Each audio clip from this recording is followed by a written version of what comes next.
ನಮ್ಮ ಚಾನಲ್ನ ಎಲ್ಲ ಆತ್ಮೀಯ ವೀಕ್ಷಕರಿಗೆ ಸ್ವಾಗತ. ನಾನು ನಿಮ್ಮ ನೆಚ್ಚಿನ ಶ್ರೀ ಶ್ರೀನಿವಾಸ ಗುರೂಜಿ ಮಾಡುವ ನಮಸ್ಕಾರಗಳು. ಇವತ್ತು ನಾವು ಶ್ರೀಕೃಷ್ಣನಿಗೆ ಗಾಂಧಾರಿ ಒಂದು ಶಾಪವನ್ನು ಕೊಟ್ಟಿರ್ತಾಳೆ. ಆ ಶಾಪ ಏನು ಅಂಥೇಳಿ ನಾವು ಈ ವಿಡಿಯೋದಲ್ಲಿ ತಿಳಿದುಕೊಳ್ಳೋಣ. ನೋಡಿ, ಕೃಷ್ಣನ ನೇತೃತ್ವದಲ್ಲಿ ಕುರುಕ್ಷೇತ್ರ ಯುದ್ಧವಾಯಿತು. ಆ ಯುದ್ಧದಲ್ಲಿ ಗಾಂಧಾರಿ ತನ್ನ 100 ಮಂದಿ ಪುತ್ರರ ಸಾವಿಗೆ ಶ್ರೀಕೃಷ್ಣನೇ ಕಾರಣ ಎಂದು ಕೌರವರ ತಾಯಿ ಗಾಂಧಾರಿ ಕೋಪಗೊಳ್ಳುತ್ತಾಳೆ. ಯುದ್ಧ ಭೂಮಿಯಲ್ಲಿ ತನ್ನ ಪುತ್ರರ ಮೃತದೇಹಗಳನ್ನು ನೋಡಿದ ಅವಳು ನೋವಿನಿಂದ ಶ್ರೀಕೃಷ್ಣನನ್ನು ನೋಡಿ ಶಾಪವನ್ನು ಕೊಡುತ್ತಾಳೆ. ಅವನ ಕುಲವು ಪರಸ್ಪರ ಹೊಡೆದಾಡಿಕೊಂಡು ಸಾಯುವಂತೆ. ನೋಡಿ, ಯಾವುದು ಕೃಷ್ಣನ ಕುಲ ಯಾದವರು ಎಲ್ಲರೂ ಕೂಡ ಅವರವರೇ ಹೊಡೆದಾಡ್ಕೊಂಡು ಸಾಯಬೇಕು ಅಂಥೇಳಿ ಶಾಪವನ್ನು ಕೊಡ್ತಾಳೆ. ನಂತರ ಶ್ರೀಕೃಷ್ಣನು ಏಕಾಂಗಿಯಾಗಿ ಸಾಯುವಂತೆ ಗಾಂಧಾರಿ ಶಾಪವನ್ನು ಕೊಡ್ತಾಳೆ.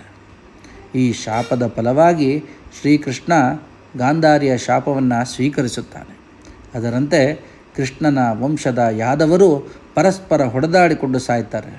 ಅಲ್ಲದೆ ಬೇಟೆಗಾರನ ಬಾಣಕ್ಕೆ ತಗಲಿ ಶ್ರೀಕೃಷ್ಣನ ಅಂಗುಷ್ಟ, ನೋಡಿ, ಕಾಲಿನ ಹೆಬ್ಬೆರಳಿಗೆ ತಗಲಿ ಶ್ರೀಕೃಷ್ಣನು ಕೂಡ ಸಾಯುತ್ತಾನೆ. ಅದಕ್ಕೆ ಹೇಳ್ತಾರೆ, ಶಾಪ ಮಾತ್ರ ತುಂಬ ದುಃಖವನ್ನು ಕೊಡ್ತಕ್ಕಂಥದ್ದು. ಅದಕ್ಕೆ ಹೇಳ್ತಾರೆ, ಸ್ತ್ರೀ ಶಾಪ ಮತ್ತು ಶತ್ರು ಶಾಪ ಮತ್ತು ಮಿತ್ರ ಶಾಪ, ಇಂತಹ ಶಾಪಗಳಿಂದ ಯಾವಾಗಲೂ ನಾವು ದೂರ ಇರಬೇಕು. ನಮ್ಮ ಕೈಯಲ್ಲಾದರೆ ಒಳ್ಳೆಯದನ್ನು ಮಾಡಬೇಕೇ ಹೊರತು ಇನ್ನೊಬ್ಬರಿಗೆ ಕೆಟ್ಟದ್ದನ್ನು ಮಾಡಬಾರ್ದು ಮತ್ತು ಕೆಟ್ಟದ್ದನ್ನು ಇನ್ನೊಬ್ಬರಿಗೆ ಬಯಸಬಾರ್ದು. ಇನ್ನೊಬ್ಬರಿಗೆ ಯಾರಿಗೂ ಆಗಲಿ ಶಾಪವನ್ನು ನಾವು ಕೊಡಬಾರ್ದು. ಶಾಪವನ್ನು ಹಾಕಿದ್ರೆ ಆ ಶಾಪ ಸತ್ಯವಾಗತ್ತೆ. ನಾಲಿಗೆಯಲ್ಲಿ ಕೆಲವರಿಗೆ ಹೇಳ್ತಾರೆ, ಕೆಲವರಿಗೆ ನಾಲಿಗೆಯಲ್ಲಿ ಮಚ್ಚೆ ಇರುತ್ತೆ, ಇಂಥವ್ರು ಮಚ್ಚೆ ಇರುವಂಥವ್ರು ಏನಾದರೂ ಹೇಳಿಬಿಟ್ರೆ ಅದು ಸತ್ಯ ಆಗಿಬಿಡತ್ತೆ ಅಂಥೇಳಿ. ಅದಕ್ಕೆ ಯಾರಿಗೂ ಕೂಡ ನಾವು ಶಾಪವನ್ನು ಹಾಕಬಾರ್ದು. ಈ ವಿಡಿಯೋವನ್ನು ನಿಮಗೆ ಇಷ್ಟ ಆಗಿದೆ ಅಂಥೇಳಿ ನಾನು ಬಯಸ್ತೀನಿ. ಈ ವಿಡಿಯೋ ನಿಮಗೆ ಇಷ್ಟ ಆಗಿದ್ದರೆ ಲೈಕ್ ಮಾಡಿ, ಶೇರ್ ಮಾಡಿ ಮತ್ತು ನಮ್ಮ ಚಾನಲನ್ನು ಸಬ್ಸ್ಕ್ರೈಬ್ ಮಾಡಿಕೊಳ್ಳಿ. ನಿಮ್ಮ ನೆಚ್ಚಿನ ಶ್ರೀ ಶ್ರೀನಿವಾಸ ಗುರೂಜಿ.